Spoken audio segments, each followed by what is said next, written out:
ਦੋਸਤੋ ਪੰਜਾਬੀ ਟ੍ਰਿਬਿਊਨ ਦੇ ਰੋਜ਼ਾਨਾ ਪ੍ਰੋਗਰਾਮ ਵੇਲੇ ਦੀ ਗੱਲ ਵਿੱਚ ਤੁਹਾਡਾ ਸਵਾਗਤ ਹੈ। ਮੈਂ ਆਤਿਸ਼ ਗੁਪਤਾ ਤੁਹਾਡੇ ਸਾਹਮਣੇ ਹਾਜ਼ਰ ਹਾਂ ਤੇ ਅੱਜ ਅਸੀਂ ਗੱਲ ਕਰਾਂਗੇ ਕਰੋਨਾ ਵਾਇਰਸ ਦੌਰਾਨ ਪ੍ਰਵਾਸੀਆਂ ਦੀ ਹਾਲਤ ਤਰਸਯੋਗ। ਸਾਡੇ ਨਾਲ ਇਸ ਵਿਸ਼ੇ ਤੇ ਗੱਲਬਾਤ ਕਰਨ ਲਈ ਵਿਸ਼ੇਸ਼ ਤੌਰ ਤੇ ਹਾਜ਼ਰ ਨੇ ਉੱਘੇ ਪੱਤਰਕਾਰ ਸ਼੍ਰੀ ਹਮੀਰ ਸਿੰਘ ਜੀ। ਹਮੀਰ ਸਿੰਘ ਤੁਹਾਡਾ ਬਹੁਤ ਬਹੁਤ ਸਵਾਗਤ ਹੈ ਜੀ। ਜੀ ਸ਼ੁਕਰੀਆ। ਹਮੀਰ ਸਿੰਘ ਜੀ, ਭਾਰਤ ਦੇਸ਼ ਦੀ ਗੱਲ ਕਰੀਏ ਤਾਂ ਕਰੋਨਾ ਵਾਇਰਸ ਇੱਕ ਭਿਆਨਕ ਰੂਪ ਧਾਰਦਾ ਜਾ ਰਿਹਾ ਹੈ। ਪਿਛਲੇ ਸਾਲ ਵੀ ਇਹਨਾਂ ਦਿਨਾਂ ਵਿੱਚ ਜਿਹੜਾ ਹੈਗਾ ਸਭ ਤੋਂ ਵੱਧ ਮੁਸ਼ਕਲਾਂ ਦਾ ਸਾਹਮਣਾ ਪ੍ਰਵਾਸੀ ਮਜ਼ਦੂਰਾਂ ਨੂੰ ਕਰਨਾ ਪਿਆ ਸੀ, ਜਿਨ੍ਹਾਂ ਨੂੰ ਆਪਣੀ ਕਰਮ ਭੂਮੀ ਛੱਡ ਕੇ ਜਨਮ ਭੂਮੀ ਵੱਲ ਵਾਪਸ ਜਾਣਾ ਪਿਆ। ਇਸ ਦੌਰਾਨ ਕਈ ਤਰ੍ਹਾਂ ਦੀ ਦਿੱਕਤਾਂ ਉਹਨਾਂ ਨੂੰ ਸਾਹਮਣੇ ਆਈਆਂ ਤੇ ਉਸੇ ਨੂੰ ਵੇਖਦਿਆਂ ਨੈਸ਼ਨਲ ਹਿਊਮਨ ਰਾਈਟ ਕਮਿਸ਼ਨ ਨੇ ਇੱਕ ਸਰਵੇ ਕਰਵਾਇਆ, ਜਿਹਦੀ ਰਿਪੋਰਟ ਹੁਣ ਜਾਰੀ ਕੀਤੀ ਹੈ। ਉਸ ਰਿਪੋਰਟ ਵਿੱਚ ਉਹਨਾਂ ਨੇ ਕਿਹਾ ਵੀ ਕਿ ਕਰੋਨਾ ਵਾਇਰਸ ਕਰਕੇ ਸਭ ਤੋਂ ਵੱਧ ਦਿੱਕਤਾਂ ਜਿਹੜੀਆਂ ਪ੍ਰਵਾਸੀ ਮਜ਼ਦੂਰਾਂ ਨੂੰ ਆਈਆਂ ਨੇ। ਅਸੀਂ ਜਾਣਨਾ ਚਾਹਾਂਗੇ ਇਸ ਤੋਂ ਇਲਾਵਾ ਉਹਨਾਂ ਨੇ ਰਿਪੋਰਟ ਵਿੱਚ ਕੀ ਕੁਝ ਕਿਹਾ ਜਾਂ ਸਰਕਾਰ ਨੂੰ ਕਿਸ ਤਰ੍ਹਾਂ ਸੁਝਾਅ ਦਿੱਤੇ ਨੇ। ਅਸਲ ਦੇ ਵਿੱਚ ਜਦੋਂ ਪਿਛਲੇ ਸਾਲ ਮਾਰਚ ਦੇ ਵਿੱਚ ਲਾਕਡਾਊਨ ਲਾਇਆ ਸੀ ਜੀ, ਉਸ ਲਾਕਡਾਊਨ ਦੇ ਵਿੱਚ ਬਹੁਤ ਸਾਰੇ ਲੋਕਾਂ ਦਾ ਰੁਜ਼ਗਾਰ ਗਿਆ, ਬਹੁਤ ਸਾਰੇ ਲੋਕਾਂ ਦੇ ਕਾਰੋਬਾਰ ਬੰਦ ਹੋਏ, ਲੋਕਾਂ ਦੀ ਰੋਜੀ ਰੋਟੀ ਦੀ ਸਮੱਸਿਆ ਆ ਗਈ। ਕਾਫੀ ਜ਼ਿਆਦਾ ਧਾਰਮਿਕ ਸੰਸਥਾਵਾਂ ਨੇ ਵੀ ਟਰਾਈ ਕੀਤੀ, ਕੁਝ ਗੌਰਮੈਂਟ ਨੇ, ਕੁਝ ਬਾਕੀ ਟਰਾਈ ਕੀਤੀ ਕਿ ਉਹਨਾਂ ਨੂੰ ਘੱਟੋ ਘੱਟ ਕੋਈ ਰੋਟੀ ਦਿੱਤੀ ਜਾਏ। ਪਰ ਫਿਰ ਵੀ ਇਹਦੇ ਬਾਵਜੂਦ ਜਿਹੜਾ ਸ਼ਹਿਰੀ ਵਰਗ ਦੇ ਵਿੱਚ ਖਾਸ ਤੌਰ ਦੇ ਉੱਤੇ ਪ੍ਰਵਾਸੀ ਮਜ਼ਦੂਰ ਆਏ ਹੋਏ ਸੀ, ਵੱਖ-ਵੱਖ ਸਟੇਟਾਂ ਤੋਂ ਗਏ ਹੋਏ ਸੀ, ਉਹਨਾਂ ਸਭ ਦਾ ਰਹਿਣਾ ਮੁਸ਼ਕਲ ਹੋ ਗਿਆ ਸੀ। ਉਹ ਜਿਵੇਂ ਜਿਵੇਂ ਤਾਲਾਬੰਦੀ ਦਾ ਦੌਰ ਵੱਧਦਾ ਗਿਆ, ਉਹਨਾਂ ਦਾ ਸਬਰ ਜਿਹੜਾ ਹੈ ਉਹ ਟੁੱਟਦਾ ਗਿਆ ਤੇ ਹੌਲੀ ਹੌਲੀ ਫਿਰ ਉਹ ਪੈਦਲ ਚੱਲਣਾ ਸ਼ੁਰੂ ਕਰ ਗਏ ਸੀ। ਇਹ ਤਸਵੀਰਾਂ ਸਾਰੇ ਲੋਕਾਂ ਨੇ ਦੇਖੀਆਂ ਨੇ ਔਰ ਸੈਂਕੜਿਆਂ ਦੀ ਤਾਦਾਦ ਦੇ ਵਿੱਚ ਹਜ਼ਾਰਾਂ ਕਿਲੋਮੀਟਰ ਦੂਰ ਚੱਲਦੇ ਜਿਹੜੇ ਬੰਦੇ ਦੇਖੇ ਗਏ। ਗਰਭਵਤੀ ਔਰਤਾਂ ਨੇ ਰਸਤੇ ਦੇ ਵਿੱਚ ਬੱਚਿਆਂ ਨੂੰ ਜਨਮ ਦਿੱਤਾ ਔਰ ਕਿਵੇਂ ਪ੍ਰਸ਼ਾਸਨ ਦੀ ਲਾਪਰਵਾਹੀ ਸੀ ਕਿ ਉਹਨਾਂ ਸਾਰਿਆਂ ਨੂੰ ਇਕੱਠੇ ਕਰਕੇ ਤੋੜਤਾ। ਇੱਕ ਸਮੇਂ ਡੰਡਿਆਂ ਦੇ ਨਾਲ ਅੱਗੇ ਚੜ੍ਹਨ ਨਹੀਂ ਦਿੱਤਾ, ਟਰਾਂਸਪੋਰਟ ਬੰਦ ਹੋ ਗਈ, ਸਾਰੀਆਂ ਚੀਜ਼ਾਂ ਹੋ ਗਈਆਂ ਸੀ। ਉਸ ਸਾਰੇ ਨੂੰ ਧਿਆਨ ਦੇ ਵਿੱਚ ਰੱਖਦੇ ਹੋਏ 1 ਸਾਲ ਹੋ ਗਿਆ ਔਰ ਇਸ 1 ਸਾਲ ਦੇ ਦੌਰਾਨ ਕੀ ਸਰਕਾਰਾਂ ਨੇ ਕੁਝ ਨਵੀਂ ਵਿਉਂਤਬੰਦੀ ਬਣਾਈ ਵੀ ਜੇ ਇਹੋ ਜਿਹਾ ਸੰਕਟ ਫਿਰ ਵੀ ਆਉਂਦਾ ਹੈ ਤਾਂ ਕੁਝ ਹੋਰ ਕਿਵੇਂ ਕੀਤਾ ਜਾ ਸਕਦਾ। ਔਰ ਇਸੇ ਦੌਰਾਨ ਹੀ ਨੈਸ਼ਨਲ ਹਿਊਮਨ ਰਾਈਟਸ ਕਮਿਸ਼ਨ ਨੇ ਇੱਕ ਸਟੱਡੀ ਕਰਵਾਈ, ਅਧਿਐਨ ਕਰਵਾਇਆ ਕਿ ਜਿਹੜੇ ਮੁੱਖ ਰਾਜਾਂ ਤੋਂ ਵੱਖ-ਵੱਖ ਕੁਝ ਹੋਰ ਵੱਡੇ ਰਾਜਾਂ ਦੇ ਵਿੱਚ ਲੱਖਾਂ ਕਰੋੜਾਂ ਦੀ ਤਾਦਾਦ ਦੇ ਵਿੱਚ ਪ੍ਰਵਾਸੀ ਮਜ਼ਦੂਰ ਜਾਂਦੇ ਨੇ, ਉਹਨਾਂ ਪ੍ਰਤੀ ਉਹਨਾਂ ਬਾਰੇ ਕਾਨੂੰਨ, ਨਿਯਮ ਜਾਂ ਉਹਨਾਂ ਦੀਆਂ ਹਾਲਤਾਂ ਕੀ ਨੇ। ਅਤੇ ਉਹਦੇ 'ਚ ਮੋਟੇ ਤੌਰ 'ਤੇ ਦੇਖਿਆ ਗਿਆ ਸੀ ਕਿ ਸਮਾਜਿਕ ਸੁਰੱਖਿਆ ਅਤੇ ਸਿਹਤ ਦੇ ਅਧਿਕਾਰ ਜਿਹੜੇ ਨੇ ਇਸ ਦਾਇਰੇ ਦੇ ਵਿੱਚ ਉਹਨਾਂ ਦਾ ਕੀ ਹਾਲ ਹੈ, ਇਹਦੇ 'ਚ ਸਾਰੇ ਪ੍ਰਵਾਸੀ ਮਜ਼ਦੂਰਾਂ ਦਾ। ਤਾਂ ਉਹਦੇ ਵਿੱਚ ਇੱਕ ਬੜਾ ਮਤਲਬ ਇਹ ਸਭ ਚੀਜ਼ਾਂ ਸਾਹਮਣੇ ਆਈਆਂ ਨੇ ਕਿ ਅਜੇ ਤੱਕ ਵੀ ਉਹਨਾਂ ਨੂੰ ਉਹ ਸੁਵਿਧਾਵਾਂ ਮਿਲ ਨਹੀਂ ਸਕਦੀਆਂ। ਕਿਉਂ ਨਹੀਂ ਮਿਲ ਸਕਦੀਆਂ? ਕਿਉਂਕਿ ਨਾ ਗੌਰਮੈਂਟ ਆਫ ਇੰਡੀਆ ਦੇ ਪੱਧਰ 'ਤੇ, ਨਾ ਉਹਨਾਂ ਸੂਬਿਆਂ ਦੇ ਪੱਧਰ 'ਤੇ ਜਿੱਥੋਂ ਮਜ਼ਦੂਰ ਜਾਂਦਾ ਹੈ, ਅਤੇ ਨਾ ਜਿੱਥੇ ਉਹ ਮਜ਼ਦੂਰ ਗਿਆ ਉਹਨਾਂ ਦੇ ਪੱਧਰ 'ਤੇ ਕੋਈ ਰਜਿਸਟ੍ਰੇਸ਼ਨ ਹੀ ਹੈ ਨਹੀਂ। ਨੰਬਰ ਇਹ ਪਤਾ ਨਹੀਂ ਹੈ ਕਿ ਕਿੰਨਾ ਨੰਬਰ ਕਿੱਥੋਂ ਗਿਆ ਸੀ, ਕਿੱਥੇ ਰਹਿ ਰਿਹਾ। ਜੇ ਇਹ ਨਹੀਂ ਪਤਾ, ਰਜਿਸਟ੍ਰੇਸ਼ਨ ਹੈ ਨਹੀਂ ਕਿ ਉਹਦਾ ਨੰਬਰ ਕਿੰਨਾ ਹੈ, ਤਾਂ ਤੁਸੀਂ ਪਾਲਿਸੀ ਕਿਵੇਂ ਲਾਗੂ ਕਰ ਸਕਦੇ ਹੋ, ਪਾਲਿਸੀ ਬਣਾ ਕਿਵੇਂ ਸਕਦੇ ਹੋ? ਔਰ ਇਹਦੇ ਲਈ ਨਹੀਂ ਹੈ। ਅਗਲੀ ਗੱਲ ਉਹ ਕਹਿ ਰਹੇ ਕਿ ਮਾਨਸਿਕ ਤੌਰ ਦੇ ਉੱਤੇ ਅਜੇ ਪ੍ਰਵਾਸੀ ਮਜ਼ਦੂਰ ਜਿਹੜੇ ਵੀ ਨੇ, ਪ੍ਰਵਾਸੀ ਲੋਕ, ਉਹ ਆਊਟਸਾਈਡਰ ਮੰਨੇ ਜਾਂਦੇ ਨੇ। ਉਹਨਾਂ ਵੱਲ ਤਵੱਜੋ ਇਹ ਨਹੀਂ ਦਿੱਤੀ ਜਾਂਦੀ। ਕਿਉਂ ਆਊਟਸਾਈਡਰ ਮੰਨੇ ਜਾਂਦੇ ਨੇ? ਕਿਉਂਕਿ ਸਾਡਾ ਟੋਟਲ ਢਾਂਚਾ ਜਿਹੜਾ ਸਿਆਸਤ ਦਾ ਹੈ ਉਹ ਵੋਟ ਤੋਂ ਪ੍ਰਭਾਵਿਤ ਹੁੰਦਾ ਹੈ, ਵੋਟ ਬੈਂਕ ਦੇ ਨਾਲ ਜੁੜਿਆ ਹੁੰਦਾ। ਪ੍ਰਵਾਸੀਆਂ ਦੀ ਵੋਟ ਉਸ ਸੂਬੇ 'ਚ ਹੁੰਦੀ ਨਹੀਂ ਜਿੱਥੇ ਉਹ ਗਏ ਹੁੰਦੇ ਨੇ, ਅਤੇ ਇਸ ਕਰਕੇ ਜਿਹੜਾ ਸਿਆਸਤਦਾਨ ਹੈ ਉਹ ਉਹਨਾਂ ਵੱਲ ਸਭ ਤੋਂ ਘੱਟ ਤਵੱਜੋ ਦਿੰਦਾ। ਹਾਲਾਂਕਿ ਹੁਣ ਵੀ ਜੇ ਆਮ ਵੀ ਦੇਖੀਏ ਆਪਾਂ, ਸਿਆਸਤਦਾਨ ਤਾਂ ਵੈਸੇ ਬਾਕੀਆਂ ਵੱਲ ਵੀ ਤਵੱਜੋ ਕਿੰਨੀ ਕੁ ਦਿੰਦਾ, ਬਾਕੀਆਂ ਵੱਲ ਵੀ ਨਹੀਂ ਦਿੰਦਾ, ਪਰ ਫਿਰ ਵੀ ਜਿੰਨੀ ਕੁ ਵੀ ਉਹਨਾਂ 'ਚੋਂ ਦਿੱਤੀ ਜਾਂਦੀ ਹੈ, ਕੋਈ ਰਾਹਤ, ਕੋਈ ਕੁਝ, ਉਹਦੇ 'ਚੋਂ ਪ੍ਰਵਾਸੀ ਹੋਰ ਵੀ ਪਿੱਛੇ ਰਹਿ ਜਾਂਦੇ ਨੇ ਕਿਉਂਕਿ ਉਹ ਉਹਨਾਂ ਦੇ ਵੋਟ ਬੈਂਕ ਦਾ ਹਿੱਸਾ ਨਹੀਂ ਹੁੰਦੇ, ਵੋਟ ਬੈਂਕ ਦੇ ਤੌਰ 'ਤੇ ਜਾਂਦੇ ਹੀ ਨਹੀਂ ਹੈ। ਜਿੰਨੀਆਂ ਹੁਣ ਗੌਰਮੈਂਟ ਦੀਆਂ ਸਕੀਮਾਂ ਨੇ, ਆਯੁਸ਼ਮਾਨ ਭਾਰਤ ਦਾ ਸਵਾਲ ਹੈ, ਚਾਹੇ ਬੀਮੇ ਦਾ ਜਾਂ ਬਾਕੀ ਚੀਜ਼ਾਂ ਦੇ ਮਾਮਲੇ ਨੇ, ਜਾਂ ਜਿਹੜਾ ਰਾਈਟ ਟੂ ਫੂਡ ਦੇ ਤਹਿਤ ਖੁਰਾਕ ਦਾ ਸਵਾਲ ਹੈ ਕਿ ਘੱਟ ਤੇ ਦੇਣਾ। ਹੁਣ ਜੇ ਉਹਨਾਂ ਦੇ ਨਾ ਕੋਈ ਰਾਸ਼ਨ ਕਾਰਡ, ਨਾ ਬਾਕੀ, ਨਾ ਕੋਈ ਪਾਲਿਸੀ, ਨਾ ਕੋਈ ਗਿਣਤੀ ਹੈ ਹੀ ਨਹੀਂ, ਉਹ ਰਿਹਾਇਸ਼ ਕਿੱਥੇ ਹੈ, ਕਿਵੇਂ ਰਹਿੰਦੇ ਨੇ, ਕਿਹੜੇ ਡਿਪੂ ਨਾਲ ਲੱਗ ਦੇਗਾ ਹੋਊਗਾ, ਕੀ ਹੋਏਗਾ, ਤਾਂ ਉਹਨਾਂ ਨੂੰ ਉਹਦਾ ਫਾਇਦਾ ਕਿਵੇਂ ਮਿਲਣਾ? ਉਹਦੇ 'ਚ ਆਏ ਕਿ 65% ਤੱਕ ਬੰਦੇ ਕੋਈ ਵੀ ਸਕੀਮ ਦਾ ਲਾਭ ਨਹੀਂ ਲੈ ਸਕਦੇ। ਈਵਨ ਦਿੱਲੀ ਵਰਗੇ ਸ਼ਹਿਰ ਦੇ ਵਿੱਚ ਜਿੱਥੇ ਹੁਣ ਲਾਕਡਾਊਨ ਹਫ਼ਤੇ ਲਈ ਹੋ ਗਿਆ ਔਰ ਪੁਰਾਣੇ ਲਾਕਡਾਊਨ ਦੇ ਦੌਰਾਨ ਲਗਾਤਾਰ ਇਹ ਮੰਨਿਆ ਗਿਆ ਕਿ ਉਹਨਾਂ 'ਚੋਂ ਲਗਭਗ 60-65% ਲੋਕਾਂ ਨੂੰ ਕੁਝ ਵੀ ਨਹੀਂ ਮਿਲ ਰਿਹਾ ਅਤੇ ਕੋਈ ਵੀ ਕਿਸੇ ਸਕੀਮ ਦੇ ਤਹਿਤ ਉਹ ਆ ਨਹੀਂ ਰਹੇ ਅਤੇ ਉਹ ਉਸੇ ਤਰੀਕੇ ਨਾਲ ਜਾ ਰਹੇ ਨੇ। ਇਹ ਸਾਰਾ ਜਿਹੜਾ ਅਧਿਐਨ ਹੈ ਇਸ ਗੱਲ 'ਤੇ ਫੋਕਸ ਕਰਦਾ ਹੈ ਕਿ ਉਹ ਡਰ ਉਹਨਾਂ ਦੇ ਦਿਮਾਗਾਂ ਦੇ ਵਿੱਚ ਬੈਠਿਆ ਹੋਇਆ ਹੈ ਬਹੁਤ ਵੱਡੇ ਪੱਧਰ ਤੇ ਕਿ ਜੇ ਇਹੋ ਜਿਹਾ ਹੋ ਗਿਆ ਨਾ ਸਾਨੂੰ ਖਾਣ ਪੀਣ ਮਿਲਣਾ, ਨਾ ਸਾਡੇ ਕੋਲ ਕਿਰਾਇਆ ਦਿੱਤਾ ਜਾਣਾ। ਇਸੇ ਕਰਕੇ ਹੁਣ ਉਹ ਐਲਾਨਾਂ ਤੋਂ ਬਾਅਦ ਵਾਪਸ ਹੁਣੇ ਜਾਣ ਲੱਗ ਗਿਆ। ਪਹਿਲਾਂ ਤਾਂ ਵਾਪਸ ਘੱਟ ਆਇਆ ਸੀ ਤੇ ਜਿੰਨਾ ਆਇਆ ਸੀ ਉਹ ਵੀ ਵਾਪਸ ਮੁੜਨ ਲੱਗ ਗਿਆ। ਇਹ ਬਹੁਤ ਵੱਡਾ ਇਨਸਾਨੀ ਸੰਕਟ ਹੈ, ਮਨੁੱਖੀ ਸੰਕਟ ਹੈ। ਜਦੋਂ ਬੱਚੇ ਬਿਲਕਦੇ ਹੋਣ, ਜਦੋਂ ਲੋਕਾਂ ਕੋਲ ਰੋਜੀ ਰੋਟੀ ਦਾ ਸਾਧਨ ਨਾ ਹੋਵੇ, ਉਹ ਡਰ ਡਰ ਕੇ ਪੁਲਿਸ ਤੇ ਉਹਨਾਂ ਦੇ ਡੰਡੇ ਮਾਰਦੀ ਹੋਵੇ ਕਿ ਤੁਸੀਂ ਕਰੋਨਾ ਦੇ ਨਿਯਮਾਂ ਦਾ ਪਾਲਣ ਨਹੀਂ ਕਰ ਰਹੇ, ਤੇ ਉਹ ਕੀ ਕਰਨ? ਇੱਥੇ ਹੀ ਭੁੱਖ ਨਾਲ ਮਰ ਜਾਣ ਜਿੱਥੇ ਉਹ ਰਹਿ ਰਹੇ ਨੇ, ਜਾਂ ਡੰਡੇ ਖਾ ਕੇ ਆਪਣੇ ਵਤਨ ਨੂੰ ਜਾਂ ਆਪਣੇ ਘਰਾਂ ਨੂੰ ਚੱਲਦੇ ਰਹਿਣ। ਇਸ ਮੰਝ ਧਾਰ ਦੇ ਵਿੱਚੋਂ ਫਸੇ ਹੁੰਦੇ ਨੇ। ਕਾਨੂੰਨ ਵੀ ਸਭ ਤੋਂ ਜ਼ਿਆਦਾ ਜਦੋਂ ਪੁਲਿਸ ਲਾਗੂ ਕਰਦੀ ਆ ਤਾਂ ਦਿਖਾਇਆ ਜਾਂਦਾ ਉਹ ਗਰੀਬ ਤੇ ਲਾਗੂ ਹੁੰਦਾ, ਡੰਡੇ ਉਹਦੇ ਤੇ ਮਾਰੇ ਜਾਂਦੇ ਨੇ। ਤੇ ਬਾਕੀ ਤਾਂ ਜਿਹੜੇ ਸੋ ਕਾਲਡ ਜਿਹੜੇ ਸਿਵਲਾਈਜ਼ਡ ਲੋਕ ਜਿਨ੍ਹਾਂ ਨੂੰ ਅਸੀਂ ਕਹਿੰਦੇ ਆ ਕਿ ਉਹ ਸੱਭਿਅਕ ਲੋਕ ਨੇ, ਅਮੀਰ ਬੰਦਾ ਸੱਭਿਅਕ ਬਣ ਜਾਂਦਾ ਵੈਸੇ ਹੀ ਵੱਡੀ ਕਾਰ 'ਚੋਂ ਉਤਰਦਾ ਫਲਾਨਾ, ਉਹਦੇ ਪ੍ਰਤੀ ਤਾਂ ਪੁਲਿਸ ਵੀ ਥੋੜ੍ਹਾ ਜਿਹਾ ਦੇਖ ਕੇ ਗੱਲ-ਗੁੱਲ ਕਰਦੀ ਹੈ। ਔਰ ਇਸੇ ਕਰਕੇ ਦੱਸਿਆ ਕਿ ਸਭ ਤੋਂ ਦਰਦਨਾਕ ਹਾਲਤ ਜਿਹੜੀ ਹੈ ਉਹ ਇਹਨਾਂ ਪਾਸੇ ਹੈ। ਉਹਨਾਂ ਨੇ ਸੁਝਾਅ ਵੀ ਦਿੱਤਾ ਕਿ ਵੱਡੇ ਪੱਧਰ 'ਤੇ ਸਾਲ ਅਸੀਂ ਵੇਸਟ ਕਰ ਰਹੇ ਹਾਂ, ਵੱਡੇ ਪੱਧਰ 'ਤੇ ਰਜਿਸਟ੍ਰੇਸ਼ਨ ਦਾ ਹੋਣਾ ਜੀ, ਤੇ ਜਿਹੜੇ ਰਾਜ 'ਚੋਂ ਗਏ ਨੇ, ਜਿਹੜੇ ਰਾਜ ਦੇ ਵਿੱਚੋਂ ਗਏ ਨੇ, ਉਹਨਾਂ ਦੀਆਂ ਸਰਕਾਰਾਂ ਦੇ ਵਿੱਚ ਤਾਲਮੇਲ ਦਾ ਹੋਣਾ, ਕੇਂਦਰ ਤੇ ਸੂਬਾ ਸਰਕਾਰਾਂ ਦੇ ਵਿੱਚ ਤਾਲਮੇਲ ਲਗਾਤਾਰ ਬਣਨਾ ਕਿ ਕਿੱਥੇ ਕੌਣ ਹੈ, ਕੀ ਹੈ, ਕਿ ਕਿਵੇਂ ਉਹ ਸਕੀਮਾਂ ਦਾ ਲਾਭ ਪਹੁੰਚੇ। ਇਹ ਬਹੁਤ ਜ਼ਰੂਰੀ ਹੈ। ਇਹਦੇ ਤੋਂ ਬਿਨਾਂ ਜੋ ਮਰਜ਼ੀ ਸਰਕਾਰਾਂ ਮਗਰਮੱਛ ਦੇ ਹੰਝੂ ਬਹਾਉਂਦੀਆਂ ਰਹਿਣ, ਉਹਨਾਂ ਦਾ ਤੇ ਤੱਕ ਪਹੁੰਚ ਨਹੀਂ ਹੋ ਸਕਦੀ ਜਿੰਨੀਆਂ ਮਰਜ਼ੀ ਨੇ। ਈਵਨ ਸ਼ਹਿਰਾਂ ਦੇ ਵਿੱਚ, ਸਿਟੀ ਸਟੇਟ ਵਰਗੀਆਂ ਦਿੱਲੀ ਵਿੱਚ, ਗੁਜਰਾਤ 'ਚ ਸਭ ਤੋਂ ਜ਼ਿਆਦਾ ਮਾੜਾ ਹਾਲ ਹੈ, ਜਿੱਥੇ ਨਰਿੰਦਰ ਮੋਦੀ ਇੰਨਾ ਲੰਮਾ ਸਮਾਂ ਚੀਫ ਮਿਨਿਸਟਰ ਰਹੇ ਤੇ ਅੱਜ ਪ੍ਰਧਾਨ ਮੰਤਰੀ ਵੀ ਨੇ। ਉਹ ਇਹੀ ਅਧਿਐਨ ਕਹਿ ਰਿਹਾ ਕਿ ਗੁਜਰਾਤ ਦੇ ਵਿੱਚ, ਹਰਿਆਣੇ ਦੇ ਵਿੱਚ, ਮਹਾਰਾਸ਼ਟਰ ਦੇ ਵਿੱਚ, ਦਿੱਲੀ ਦੇ ਵਿੱਚ ਬਹੁਤ ਬੁਰਾ ਹਾਲ ਹੈ ਇਸ ਸਾਰੇ ਮਾਮਲੇ ਦੇ ਵਿੱਚ। ਇਹਨਾਂ ਸਾਰੀਆਂ ਗੱਲਾਂ ਨੂੰ ਲੈ ਕੇ, ਜਿਹੜਾ ਉਹਨਾਂ ਦੀ ਭੁੱਖਮਰੀ ਜਾਂ ਉਹਨਾਂ ਦੇ ਅਧਿਕਾਰਾਂ ਦੇ ਕੁਐਸਚਨ ਨੂੰ ਲੈ ਕੇ, ਇਹ ਰਿਪੋਰਟ ਤੋਂ ਜੇ ਤਾਂ ਕੋਈ ਸਬਕ ਸਿੱਖਣਾ ਹੋਵੇ ਤਾਂ ਬਹੁਤ ਸਬਕ ਸਿੱਖਿਆ ਜਾ ਸਕਦਾ। ਜੇ ਰਿਪੋਰਟ ਵੀ ਦੂਜੀਆਂ ਰਿਪੋਰਟਾਂ ਦੀ ਤਰ੍ਹਾਂ ਮਤਲਬ ਅਲਮਾਰੀਆਂ ਦੇ ਵਿੱਚ ਦਾ ਸ਼ਿੰਗਾਰ ਹੋ ਜਾਏਗੀ ਜਾਂ ਰੱਦੀ ਦੇ ਟੋਕਰੀ ਦੇ ਵਿੱਚ ਸੁੱਟ ਦਿੱਤੀ ਜਾਏਗੀ, ਫਿਰ ਉਹਦੇ ਨਾਲ ਵੀ ਕੋਈ ਫਾਇਦਾ ਨਹੀਂ ਹੋਣਾ। ਪਰ ਇਹ ਰਿਪੋਰਟ ਇੱਕ ਗੱਲ ਚੰਗੀ ਹੋਈ ਹੈ ਕਿ ਘੱਟੋ ਘੱਟ ਇੱਕ ਭਰੋਸੇਯੋਗ ਸੰਸਥਾ ਦੇ ਵੱਲੋਂ ਤੱਥਾਂ ਆਧਾਰ 'ਤੇ ਇੱਕ ਰਿਪੋਰਟ ਸਾਹਮਣੇ ਆਈ ਹੈ। ਇਹ ਰਿਪੋਰਟ ਨੂੰ ਆਧਾਰ ਬਣਾ ਕੇ ਜਿਹੜੇ ਕਾਰਕੁਨ ਨੇ ਉਹ ਉਠਾ ਸਕਦੇ ਨੇ ਲੋਕਾਂ ਦੇ ਸਾਹਮਣੇ, ਲੋਕਾਂ ਦੀ ਜਾਗਰੂਕਤਾ ਦੇ ਪੱਧਰ ਤੋਂ ਵੀ, ਤੇ ਸਰਕਾਰਾਂ ਨੂੰ ਚੁਣੌਤੀ ਵੀ ਦੇ ਸਕਦੇ ਨੇ ਇਸ ਮਾਮਲੇ 'ਚ। ਜੀ ਹਮੀਰ ਸਿੰਘ ਜੀ, ਇਹ ਗੱਲ ਵਾਕਈ ਤੁਹਾਡੀ ਸਹੀ ਹੈ ਵੀ ਕਿ ਸਰਕਾਰੀ ਜਿਹੜੇ ਪਾਲਿਸੀਆਂ ਬਣਦੀਆਂ ਜਾਂ ਲੋਕਾਂ ਲਈ ਫਾਇਦੇ ਦੀ ਚੀਜ਼ਾਂ ਹੁੰਦੀਆਂ, ਉਹਨਾਂ ਦੀ ਡਿਊਟੀਆਂ ਸਥਾਨਕ ਕਾਉਂਸਲਰਾਂ ਦੀਆਂ, ਸਰਪੰਚਾਂ ਦੀ ਲਾ ਦਿੱਤੀਆਂ ਜਾਂਦੀਆਂ। ਉਹ ਸਿਰਫ ਆਪਣੀ ਵੋਟ ਬੈਂਕ ਨੂੰ ਦੇਖਦੇ ਹੋਏ ਲੋਕਾਂ ਨੂੰ ਸਹੂਲਤਾਂ ਜਿਹੜੀਆਂ ਮੁਹੱਈਆ ਕਰਾਉਣ ਦੀ ਕੋਸ਼ਿਸ਼ਾਂ ਕਰਦੇ ਹਨ ਤਾਂ ਜੋ ਸਾਡਾ ਵੋਟ ਬੈਂਕ ਪੱਕਾ ਰਹੇ। ਪ੍ਰਵਾਸੀਆਂ ਵੱਲ ਕੋਈ ਧਿਆਨ ਨਹੀਂ ਦਿੰਦਾ। ਪਰ ਜੇਕਰ ਗੱਲ ਕਰੀਏ ਇਸੇ ਰਿਪੋਰਟ ਦੀ, ਇਸੇ ਰਿਪੋਰਟ ਵਿੱਚ ਕਮਿਸ਼ਨ ਨੇ ਜਿਹੜਾ ਹੈਗਾ ਕੇਂਦਰ ਸਰਕਾਰ ਅਤੇ ਸੂਬੇ ਸਰਕਾਰਾਂ ਦੇ ਜਿਹੜਾ ਹੈਗਾ ਆਪਸੀ ਤਾਲਮੇਲ ਨੂੰ ਲੈ ਕੇ ਜਿਹੜਾ ਹੈਗਾ ਬਹੁਤ ਵੱਡਾ ਸਵਾਲ ਚੁੱਕਿਆ। ਅਸੀਂ ਜਾਣਨਾ ਚਾਹਾਂਗੇ ਉਹ ਕੀ ਹੈ। ਉਹਨੇ ਤਾਂ ਇਹ ਕਿਹਾ ਹੀ ਹੈ ਕਿ ਪ੍ਰਵਾਸੀਆਂ ਦੇ ਮਾਮਲੇ 'ਚ ਤਾਂ ਬਿਲਕੁਲ ਹੀ ਤਾਲਮੇਲ ਹੈ ਨਹੀਂ, ਕਿਉਂਕਿ ਤਾਲਮੇਲ ਤਾਂ ਹੀ ਹੁੰਦਾ ਜੇਕਰ ਦੋਨਾਂ ਦੀ ਕਿਸੇ ਦੀ ਜ਼ਿੰਮੇਵਾਰੀ ਹੁੰਦੀ ਹੈ ਕਿ ਰਜਿਸਟ੍ਰੇਸ਼ਨ ਹੋਈ ਹੈ, ਇੰਨੇ ਤੁਹਾਡੀ ਸਟੇਟ 'ਚ ਨੇ, ਆਹ ਸਕੀਮਾਂ ਨੇ, ਇਹਦਾ ਲਾਭ ਉਹਨੂੰ ਦਿਓ, ਇਹਦਾ ਲਾਭ ਇਹਨੂੰ ਨਾ ਦਿਓ। ਔਰ ਉਹ ਸਾਰੀਆਂ ਗੱਲਾਂ ਜਿਹੜੀਆਂ ਆਪਣੇ ਆਪ ਦੇ ਵਿੱਚ ਨਹੀਂ ਪਹੁੰਚਦੀਆਂ, ਜਿਹੜੀਆਂ ਸਕੀਮਾਂ ਦਾ ਲਾਭ ਹੈ। ਔਰ ਦੂਜੀ ਗੱਲ ਇਹ ਵੀ ਹੈ ਕਿ ਤਾਲਮੇਲ ਦੀ ਕਮੀ ਤਾਂ ਦਿਖਾਈ ਦੇ ਰਹੀ ਹੈ। ਹੁਣੇ ਕਿੰਨੀਆਂ ਹੀ ਸੂਬੇ ਦੇ ਜਿਹੜੇ ਚੀਫ ਮਿਨਿਸਟਰ ਨੇ, ਮੁੱਖ ਮੰਤਰੀ ਨੇ, ਉਹ ਬਾਰ-ਬਾਰ ਕਹਿ ਚੁੱਕੇ ਨੇ ਕਿ ਪ੍ਰਧਾਨ ਮੰਤਰੀ ਮੁੱਖ ਮੰਤਰੀਆਂ ਨੂੰ ਬਿਠਾ ਕੇ ਲਗਾਤਾਰ ਇਹਦੇ ਪ੍ਰਤੀ ਕੋਈ ਕਰੋਨਾ ਦੇ ਬਾਰੇ ਵੀ ਜਾਂ ਬਾਕੀ ਯੋਜਨਾ ਬਾਰੇ ਕੋਈ ਯੋਜਨਾਬੰਦੀ ਬਣਾਉਣ ਦੇ ਲਈ ਵੀ ਬਜਾਏ। ਔਰ ਕਿੰਨੇ ਮੁੱਖ ਮੰਤਰੀ ਇਲਜ਼ਾਮ, ਕੱਲ੍ਹ ਰਾਜਸਥਾਨ ਦੇ ਮੁੱਖ ਮੰਤਰੀ ਬੋਲ ਰਹੇ ਸੀ, ਛੱਤੀਸਗੜ੍ਹ ਦੇ ਮੁੱਖ ਮੰਤਰੀ ਬੋਲ ਰਹੇ ਸੀ, ਬਾਕੀ ਵੀ ਪ੍ਰਧਾਨ ਮੰਤਰੀ ਤਾਂ ਬਿਜੀ ਨੇ ਚੋਣ ਰੈਲੀਆਂ ਦੇ ਵਿੱਚ ਜੀ। ਉਹ ਕੋਈ ਇਸ ਲੈਵਲ 'ਤੇ ਬਿਜੀ ਨੇ। ਜਿਹੜਾ ਸਹਿਕਾਰੀ ਸੰਘਵਾਦ ਦਾ ਇੱਕ ਗੱਲ ਆਈ ਸੀ ਕਿ ਕੋਆਪਰੇਟਿਵ ਫੈਡਰਲਿਜ਼ਮ, ਉਹ ਫੈਡਰਲਿਜ਼ਮ ਤਾਂ ਕਿਤੇ ਦਿਖਾਈ ਨਹੀਂ ਦਿੰਦਾ।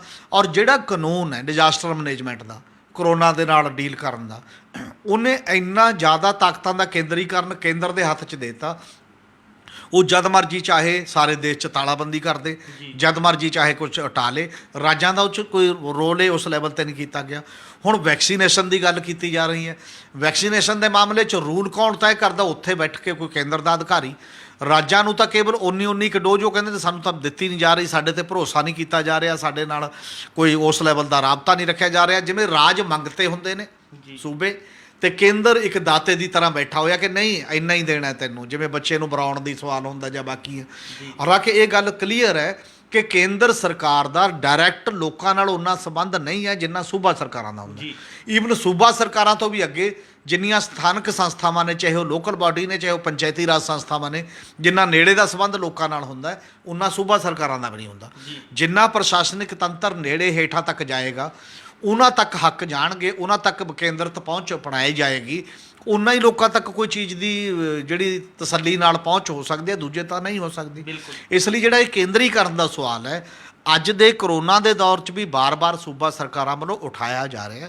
ਕਈ ਮੁੱਖ ਮੰਤਰੀ ਤਾਂ ਮਮਤਾ ਬੈਨਰਜੀ ਤਾਂ ਰੋਸ ਵਜੋਂ ਕਈ ਵਾਰ ਪ੍ਰਧਾਨ ਮੰਤਰੀ ਦੀ ਉਹਦੇ 'ਚ ਹੀ ਨਹੀਂ ਆਏ, ਮੀਟਿੰਗ ਦੇ ਵਿੱਚ ਨਹੀਂ ਆਏ। ਸਵਾਲ ਸਾਰੇ ਉਠਾ ਰਹੇ ਨੇ ਆਪਣੇ ਆਪਣੇ ਪੱਧਰ 'ਤੇ ਕਿ ਉਹਨਾਂ ਨੂੰ ਆਕਸੀਜਨ ਚਾਹੀਦੀ ਹੈ, ਕੌਣ ਦੇਵੇਗਾ? ਕੇਂਦਰ ਸਰਕਾਰ ਪੈਸੇ ਦੇ। ਤੇ ਉੱਥੇ ਬੈੱਡ ਚਾਹੀਦੇ ਨੇ ਹਸਪਤਾਲਾਂ ਦੇ ਵਿੱਚ, ਕੌਣ ਦੇਵੇਗਾ? ਔਰ ਉਹਦਾ ਪੈਸਾ ਕਿੱਥੋਂ ਆਏਗਾ? ਉਹ ਜਿੰਨੀਆਂ ਵੀ ਚੀਜ਼ਾਂ ਚਾਹੀਦੀਆਂ ਨੇ ਉਹਦੇ ਲਈ ਬਜਟ, ਉਹਦੇ ਲਈ ਪੈਸਾ, ਉਹਦੇ ਲਈ ਬਾਕੀ ਦੀਆਂ ਚੀਜ਼ਾਂ ਪ੍ਰਦਾਨ ਕਰਨਾ ਉਹ ਕੇਂਦਰ ਸਰਕਾਰ ਦੀ ਜ਼ਿੰਮੇਵਾਰੀ ਹੈ ਜਦੋਂ ਅਧਿਕਾਰ ਕੇਂਦਰ ਕੋਲ ਨੇ ਸਾਰੇ ਦੇ ਸਾਰੇ। ਤਾਂ ਜੇਕਰ ਉਹ ਨਹੀਂ ਦਿੱਤੇ ਜਾਂਦੇ ਤਾਂ ਜਦੋਂ ਕਹਿੰਦੇ ਉਹ ਇਹ ਨੇ ਕਿ ਸੂਬਾ ਸਰਕਾਰਾਂ ਦੀ ਨਲਾਇਕੀ ਹੈ ਜਾਂ ਬਾਕੀ ਦੀ ਨਲਾਇਕੀ ਹੈ, ਇਹ ਨਹੀਂ ਹੈ ਕਿ ਸੂਬਾ ਸਰਕਾਰਾਂ ਬਹੁਤ ਯੋਗ ਨੇ ਜਾਂ ਉਹ ਕੋਈ ਵਿੱਚੋਂ ਕਰਪਸ਼ਨ ਨਹੀਂ ਕਰਦੀਆਂ ਜਾਂ ਉਹ ਬੜੀਆਂ ਦੰਦਈ ਨੇ, ਪਰ ਜਦੋਂ ਮਾਮਲਾ ਢਾਂਚੇ ਦਾ ਆਉਂਦਾ ਉਦੋਂ ਤਾਂ ਘੱਟੋ ਘੱਟ ਆਪਸੀ ਤਾਲਮੇਲ ਦਾ ਜਿਹੜਾ ਸਵਾਲ ਆਉਂਦਾ ਤੇ ਫਿਰ ਲੋਕ ਆਪ ਹੀ ਸੂਬਾ ਸਰਕਾਰਾਂ ਦੇ ਗਲ ਪੈਣਗੇ ਕਿ ਤੁਹਾਡੇ ਕੋਲ ਸਭ ਕੁਝ ਹੈਗਾ, ਤੁਹਾਨੂੰ ਹੱਕ ਵੀ ਹੈਗੇ, ਤੁਸੀਂ ਕਿਉਂ ਨਹੀਂ ਇਹਨੂੰ ਲਾਗੂ ਕਰਦੇ? ਇਸ ਪਾਸੇ ਵੱਲ ਸੋਚਣਾ ਚਾਹੀਦਾ। ਰਿਪੋਰਟ ਇੱਥੇ ਠੀਕ ਉਂਗਲ ਉਠਾਉਂਦੀ ਹੈ ਕਿ ਬੜੇ ਇਸ ਮਾਮਲੇ ਦੇ ਵਿੱਚ ਵੀ ਸਾਹਮਣੇ ਆਇਆ, ਹੋਰ ਮਾਮਲਿਆਂ ਦੇ ਵਿੱਚ ਵੀ ਬਥੇਰੀਆਂ ਗੱਲਾਂ ਆਪਾਂ ਲਗਾਤਾਰ ਦੇਖਦੇ ਹਾਂ ਕਿ ਸੂਬੇ ਤੇ ਕੇਂਦਰ ਦੇ ਵਿੱਚ ਤਾਲਮੇਲ ਨਹੀਂ ਹੈ। ਤਾਲਮੇਲ ਇਸ ਕਰਕੇ ਨਹੀਂ ਹੈ ਕਿਉਂਕਿ ਸਾਰੇ ਅਧਿਕਾਰ ਕੇਂਦਰ ਆਪਣੇ ਕੋਲ ਰੱਖਣਾ ਚਾਹੁੰਦਾ, ਸੂਬਿਆਂ ਨੂੰ ਟਰਾਂਸਫਰ ਨਹੀਂ ਕਰਨਾ ਚਾਹੁੰਦਾ। ਹਮੀਰ ਸਿੰਘ ਜੀ, ਜਿਵੇਂ ਪਹਿਲਾਂ ਕੀ ਨਾ ਦਿੱਲੀ ਤੇ ਚੰਡੀਗੜ੍ਹ ਨੇ ਹਫ਼ਤਾਵਾਰੀ ਲੋਕਡਾਊਨ ਲਾਇਆ ਤੇ ਹੁਣ ਦਿੱਲੀ ਨੇ 26 ਤਰੀਕ ਤੱਕ ਲੋਕਡਾਊਨ ਲਾਤਾ, ਰਾਜਸਥਾਨ ਨੇ ਵੀ ਜਿਹੜਾ 15 ਦਿਨਾਂ ਲੋਕਡਾਊਨ ਲਾਤਾ ਤੇ ਅੱਜ ਪੰਜਾਬ ਸਰਕਾਰ ਨੇ ਵੀ ਕਈ ਸਖਤੀ ਪਾਬੰਦੀਆਂ ਲਾਈਆਂ, ਹੋਰ ਸਖਤੀ ਜਿਹੜੀ ਹੈ ਕੀਤੀ ਹੈ। ਇਸ ਦੌਰਾਨ ਜਿਹੜਾ ਹੈਗਾ ਸਰਕਾਰਾਂ ਦੇ ਫੈਸਲਿਆਂ ਦਾ ਵਪਾਰੀ ਵਰਗ ਜਿਹੜਾ ਹੈਗਾ ਖੁੱਲ੍ਹ ਕੇ ਵਿਰੋਧ ਕਰ ਰਿਹਾ। ਉਹਨਾਂ ਦਾ ਕਹਿਣਾ ਵੀ ਕਿ ਸਰਕਾਰ ਜਿਹੜਾ ਹੈਗਾ ਸਾਡੇ ਵੱਲ ਬਿਲਕੁਲ ਵੀ ਧਿਆਨ ਨਹੀਂ ਦੇ ਰਹੀ, ਕੋਈ ਸਾਨੂੰ ਦੇਖਦੇ ਹੋਏ ਕੋਈ ਨੀਤੀ, ਕੋਈ ਪਾਲਿਸੀ ਤਿਆਰ ਨਹੀਂ ਕਰ ਰਹੀ, ਜਿਸ ਬਾਰੇ ਮਾਹਿਰਾਂ ਦਾ ਵੱਖ-ਵੱਖ ਤਰ੍ਹਾਂ ਦੇ ਵਿਚਾਰ ਨੇ। ਅਸੀਂ ਜਾਣਨਾ ਚਾਹਾਂਗੇ ਵੀ ਕਿ ਮਾਹਿਰਾਂ ਦੀ ਇਸ ਬਾਰੇ ਜਿਹੜਾ ਹੈਗਾ ਸਰਕਾਰਾਂ ਦੇ ਫੈਸਲਿਆਂ 'ਤੇ ਕਿਸ ਤਰ੍ਹਾਂ ਜਿਹੜੀ ਗੱਲਾਂ ਸਾਹਮਣੇ ਆ ਰਹੀਆਂ ਨੇ। ਅਸਲ ਦੇ ਵਿੱਚ ਮਾਮਲਾ ਇਹ ਹੈ ਕਿ ਜਿਹੜਾ ਟੋਟਲ ਕਰੋਨਾ ਨਾਲ ਸਿੱਝਣ ਦਾ ਮਾਮਲਾ ਹੈ, ਦੁਨੀਆ ਦਾ ਤਜਰਬਾ ਵੀ ਹੁਣ 1 ਸਾਲ ਦਾ ਸਾਡੇ ਸਾਹਮਣੇ ਹੈ, ਸਾਡੇ ਦੇਸ਼ ਦਾ ਵੀ ਸਾਹਮਣੇ ਹੈ। ਕੀ ਲਾਕਡਾਊਨ ਨੇ ਕੋਈ ਕਰੋਨਾ ਨੂੰ ਰੋਕਣ ਦੇ ਵਿੱਚ ਮਦਦ ਕੀਤੀ ਜਾਂ ਕਰੋਨਾ ਦੇ ਨਾਲ ਲੋਕਾਂ ਦੀਆਂ ਮੁਸੀਬਤਾਂ ਵਧਾਉਣ ਦੇ ਵਿੱਚ ਮਦਦ ਕੀਤੀ? ਪਿਛਲੇ ਕਾਫੀ ਲੰਮੇ ਸਮੇਂ ਤੋਂ ਜਦੋਂ ਚਰਚਾ ਹੁੰਦੀ ਹੈ, ਉਹ ਚਰਚਾ ਇਹ ਹੁੰਦੀ ਹੈ ਕਿ ਲੋਕਾਂ ਨੂੰ ਕਰੋਨਾ ਦੇ ਦੌਰ ਦੇ ਵਿੱਚ ਸਭ ਤੋਂ ਜ਼ਿਆਦਾ ਇਦੋਂ ਪਹਿਲੇ ਰੂਪ ਦੇ ਵਿੱਚ ਤਾਂ ਜੇ ਫਿਰ ਵੀ ਲੋਕ ਇਹ ਕਹਿੰਦੇ ਸੀ ਜਦੋਂ 23 ਦਾ ਸੀ ਕਿ ਲੋਕ ਬਾਹਰੋਂ ਆ ਜਾਂਦੇ ਨੇ, ਉਹਨਾਂ ਨੂੰ ਰੋਕਣਾ ਜ਼ਰੂਰੀ ਹੈ, ਉਹ ਆ ਕੇ ਅੱਗੇ ਕਰ ਦਿੰਦੇ ਨੇ। ਜਦ ਹੁਣ ਤੁਹਾਨੂੰ ਇਹ ਪਤਾ ਲੱਗ ਗਿਆ ਕਿ ਕਮਿਊਨਿਟੀ ਸਪਰੈਡ ਹੈ, ਪਿੰਡਾਂ 'ਚ ਵੀ ਸਾਰੇ ਕਿਤੇ ਚਲਾ ਗਿਆ, ਤਾਂ ਲਾਕਡਾਊਨ ਦਾ ਕੀ ਮਤਲਬ ਰਹਿ ਗਿਆ? ਤੇ ਜੇ ਸਾਰੇ ਕਿਤੇ ਪਹਿਲਾਂ ਹੀ ਫੈਲਿਆ ਹੋਇਆ ਹੈ ਤਾਂ ਮਤਲਬ ਕੀ ਹੈ? ਮਤਲਬ ਹੈਗਾ ਸਿਹਤ ਸਹੂਲਤਾਂ ਨਾਲ ਸੰਬੰਧਿਤ ਕਿ ਤੁਸੀਂ ਇਸ 1 ਸਾਲ ਦੇ ਦੌਰਾਨ ਕਿਹਾ, ਸਗੋਂ ਇਹ ਜਾ ਰਿਹਾ, ਰਿਪੋਰਟਾਂ ਇਹ ਆ ਰਹੀਆਂ ਨੇ ਕਿ ਜਦੋਂ ਪਿਛਲੇ ਸਾਲ 2 ਮਹੀਨੇ ਦਾ ਕੰਮ ਨਿਕਲ ਗਿਆ, ਉਦੋਂ ਬਾਅਦ ਇਹਨਾਂ ਨੂੰ ਲੱਗਿਆ ਵੀ ਚਲੋ ਕੰਮ ਖਤਮ ਹੋ ਗਿਆ ਤੇ ਜਿਹੜੇ ਆਰਜੀ ਤੌਰ ਤੇ ਹਸਪਤਾਲਾਂ 'ਚ ਬੈੱਡ ਬਣਾਏ ਸੀ, ਆਰਜੀ ਤੌਰ ਤੇ ਪ੍ਰਬੰਧ ਕੀਤੇ ਸੀ, ਉਹ ਵੀ ਨਿਬੇੜਤੇ ਵਿੱਚ ਹੀ ਤੇ ਕੋਈ ਗੱਲ ਉਹ ਨਹੀਂ ਮਿਲੀ, ਨਾ ICU ਦੇ ਬੈੱਡ ਮਿਲੇ, ਨਾ ਵੈਂਟੀਲੇਟਰ ਕਿਸੇ ਨੂੰ ਮਿਲ ਰਿਹਾ। ਸਕੈਂਡਲ ਆਏ ਜਿਹੜੇ ਉਹ ਕਹਿੰਦੇ ਸੀ ਗੁਜਰਾਤ ਤੋਂ ਕਿਸੇ ਕੰਪਨੀ ਤੋਂ ਲਏ ਸੀ, ਉਹਦੇ 'ਚ ਆਕਸੀਜਨ ਲੱਗ ਹੀ ਨਹੀਂ ਸੀ ਸਕਦੀ, ਪ੍ਰਬੰਧ ਹੀ ਨਹੀਂ ਸੀ। ਲੋਕਾਂ ਦੀ ਡੈਥ ਰੇਟ ਕਿਉਂ ਜ਼ਿਆਦਾ ਹੈ? ਮਰਦੇ ਕਿਉਂ ਨੇ? ਮਰਦੇ ਨੇ ਆਕਸੀਜਨ ਸਮੇਂ ਸਿਰ ਨਾ ਮਿਲਣ ਕਰਕੇ, ਮਰਦੇ ਨੇ ਵੈਂਟੀਲੇਟਰ ਦਾ ਸਮੇਂ ਸਿਰ ਪ੍ਰਬੰਧ ਨਾ ਹੋਣ ਕਰਕੇ, ਮਰਦੇ ਨੇ ਹਸਪਤਾਲ ਦੇ ਵਿੱਚ ਸਿਹਤ ਸਹੂਲਤਾਂ ਨਾ ਹੋਣ ਕਰਕੇ, ਜਿਹੜੇ ਵੀ ਮਰ ਰਹੇ ਨੇ ਉਸ ਪੱਧਰ ਦੇ ਉੱਤੇ। ਤਾਂ ਪ੍ਰਬੰਧ ਤਾਂ ਸਰਕਾਰਾਂ ਨੇ ਉਹ ਕਰਨਾ, ਇਹਨਾਂ ਨੇ ਬੰਦੋਬਸਤ ਦਿੱਤਾ ਪੁਲਿਸ ਨੂੰ। ਉਹ ਕੀ ਕਰਦੀ ਹੈ ਵੀ ਬਾਹਰ ਨਿਕਲਦਾ ਉਹਦੇ ਡੰਡੇ ਮਾਰੋ ਜਾਂ ਪਰਚਾ ਚਲਾਨ ਕੱਟੋ ਜਾਂ ਪਰਚੇ ਕੱਟੋ। ਤੇ ਮਤਲਬ ਕਰੋਨਾ ਰੋਕਣ, ਜਿਵੇਂ ਪੁਲਿਸ ਦੇ ਡੰਡੇ ਨਾਲ ਕਰੋਨਾ ਰੁਕ ਜਾਊਗਾ, ਪੁਲਿਸ ਦੇ ਪਰਚੇ ਦਰਜ ਕਰਨ ਨਾਲ ਕਰੋਨਾ ਰੁਕ ਜਾਊਗਾ। ਕਰੋਨਾ ਦਾ ਮਾਮਲਾ ਸਿਹਤ ਦੇ ਵੱਲ ਬਹੁਤ ਵੱਡੇ ਪੱਧਰ 'ਤੇ ਧਿਆਨ ਦੇਣਾ, ਜਿੰਨਾ ਬਜਟ ਉਹਦਾ ਵਧਾਉਣਾ, ਜਿੰਨਾ ਉੱਥੇ ਔਜ਼ਾਰ ਜਿਹੜੇ ਨੇ ਉਹ ਚਾਹੀਦੇ ਸੀ, ਉਹ ਸਾਰੇ ਤੁਸੀਂ ਆਪ ਦਾ ਪ੍ਰਬੰਧ ਨਹੀਂ ਕਰ ਰਹੇ ਜਿਹੜੇ ਉਹਦੇ 'ਚ ਵੀ ਨੇ। ਵੈਸੇ ਵੀ ਲੋਕਾਂ ਦੇ ਵਿੱਚ ਤਾਂ ਇੱਕ ਬੜਾ ਵਰਗ ਇਹ ਮਹਿਸੂਸ ਕਰ ਰਿਹਾ, ਜਿਹੜੀ ਗੱਲ ਵੈਸੇ ਵੀ ਤੱਥਾਂ ਤੋਂ ਕੋਰੀ ਨਹੀਂ ਹੈ, ਪੂਰੀ ਤਰ੍ਹਾਂ ਸੁੱਟ ਪਾਉਣ ਵਾਲੀ ਨਹੀਂ ਹੈ।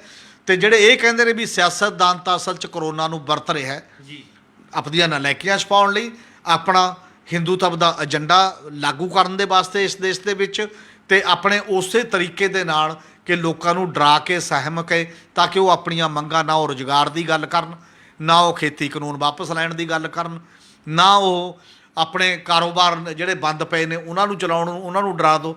ਔਰ ਇਸੇ ਕਰਕੇ ਸ਼ਾਇਦ ਇਹ ਤੰਗੀ ਜਿਹੜੀ ਆਉਣ ਵਾਲੇ ਦਿਨਾਂ 'ਚ ਖਤਰਨਾਕ ਵੀ ਹੋ ਸਕਦੀ ਹੈ ਸਮਾਜਿਕ ਤੌਰ 'ਤੇ। ਜੀ ਚੰਡੀਗੜ੍ਹ ਦੇ ਵਿੱਚ ਹੀ ਅੱਜ ਵਪਾਰੀਆਂ ਨੇ ਮੀਟਿੰਗ ਕੀਤੀ, ਬਾਕੀ ਨੇ ਕੀਤੀ, ਹੋਰਾਂ ਥਾਵਾਂ 'ਤੇ ਵੀ ਲੋਕ ਉਸ ਲੈਵਲ ਦੇ ਉੱਤੇ ਕਰ ਰਹੇ ਨੇ।